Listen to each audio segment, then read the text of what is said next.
इतिहास की गहराइयों में समय की परत दर परत धूल जब छटती है तो कभी कभी ऐसी नायाब चीज सामने आती है कि उस समय हम अवाक रह जाते हैं। कितने ही ऐसे तथ्य और घटनाएं आज भी समय की रेत में दबी पड़ी हैं, जिनका कोई नाम लेने वाला नहीं बचा है। ऐसी ही एक घटना का जिक्र आज हम आपसे करने जा रहे हैं, जिसके बारे में कम ही लोग जानते हैं। ये घटना द्वितीय विश्व युद्ध के आसपास के समय की है। ये 1944 का वर्ष रहा होगा। इटली का एक जहाज अटलांटिक महासागर से होकर गुजर रहा था। जहाज के कप्तान ने महासागर की उफनती हुई लहरों पर कोई चीज बहती हुई देखी। दिन अभी निकला ही था और कप्तान अपने नियमित इंस्पेक्शन पर थे।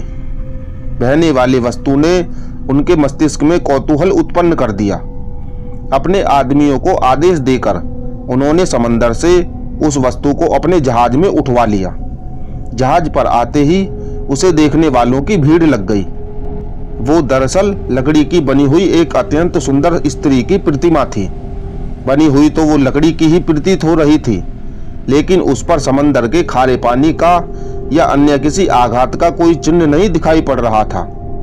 मदमाते नारी सौंदर्य की दमकती हुई इतनी सुंदर अभिव्यक्ति उस मूर्ति में हुई थी कि वहां उपस्थित सभी का मुंह खुला रह गया।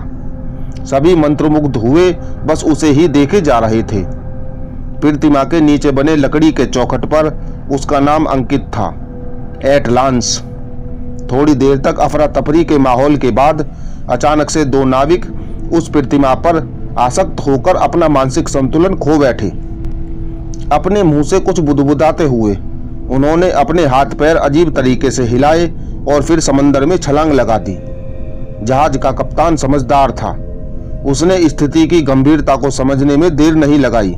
एक संदेह भरी निगाह उसने मूर्ति पर डाली और फिर उसे जहाज के भीतर बने एक मजबूत केबिन में रखकर बाहर से ताला जड़ दिया। अगली कुछ रातें कप्तान ने काफी बेचैन होकर काटी। इतनी सुंदर और जीवंत प्रतिमा उसने अपने पूरे जीवन में नहीं देखी थी। मालूम पड़ता था जैसे अभी बोल देगी, और वो सौंदर्य ऐसा जैसे किसी स्वर्गीय लोक से आई हो। लेकिन उसके सामने कुछ ही पलों में जो कुछ घटा था वो साबित करने के लिए पर्याप्त था कि वो मूर्ति श्रापित थी। इटली के बंदरगाह पहुंचने पर जहाज के कप्तान ने सबसे पहले उस प्रतिमा को पास के म्यूजियम में रखवा दिया।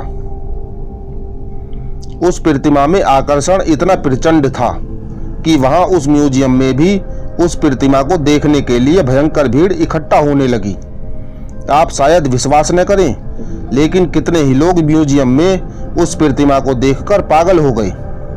मदहोशी का आलम यह था कि 13 अक्टूबर 1944 को एक जर्मन सेना के लेफ्टिनेंट ने म्यूजियम में उस प्रतिमा को देखकर अपना मानसिक संतुलन खो दिया और उसके सामने बुदबुदाने लगे, और थोड़ी ही देर में होलिस्टर में रखी अपनी सर्विस रिवॉल्वर निकालकर अपने ही सीने में गोली दागकर उन्होंने आत्महत्या कर ली। अब म्यूजियम के अधिकारियों के भी कान खड़े हो गए। हालांकि म्यूजियम के कार्यकारी अध्यक्ष को श्राप जैसी बातों पर यकीन नहीं था, लेकिन लेफ्टिनेंट की आत्महत्या के बाद उन लोगों ने उसे वहां से हटा देने का विचार किया। लेकिन उस मूर्ति के अत्यंत दुर्लभ और अपने आप में अनोखी कलाकृति होने की वजह से उसे वहां से हटाया नहीं जा सका। हालांकि उस मूर्ति के सार्वजनिक प्रदर्शन पर रोक जरूर लगा दी गई। इस तरह की घटनाओं की वजह से दुनिया भर के विद्वानों का ध्यान उधर आकर्षित हुआ। लेकिन वो मूर्ति कहां से आई, उसका निर्माता कौन था, और सबसे बड़ा प्रश्न, वो मूर्ति किसकी थी? इन सब सवालों का कोई निश्चित उत्तर नहीं मिल सका। कुछ लोगों का अनुमान था कि वो प्रतिमा अटलांटिक महासागर के किसी द्वीप की राजकुमारी की रही होगी, जो अपने समय की अद्वितीय सुंदरी रही होगी। बहुत से विद्वान उस प्रतिमा को खोए हुए महाद्वीप अटलांटिस से भी जोड़कर देखते हैं। लेकिन जिस प्रकार से अटलांटिस की कहानियां समय की धुंध में आज भी तैर रही हैं, उसी प्रकार से यह प्रतिमा भी उसी धुंध में अपनी कहानी कहने को बेताब है और किसी को ढूंढ रही है।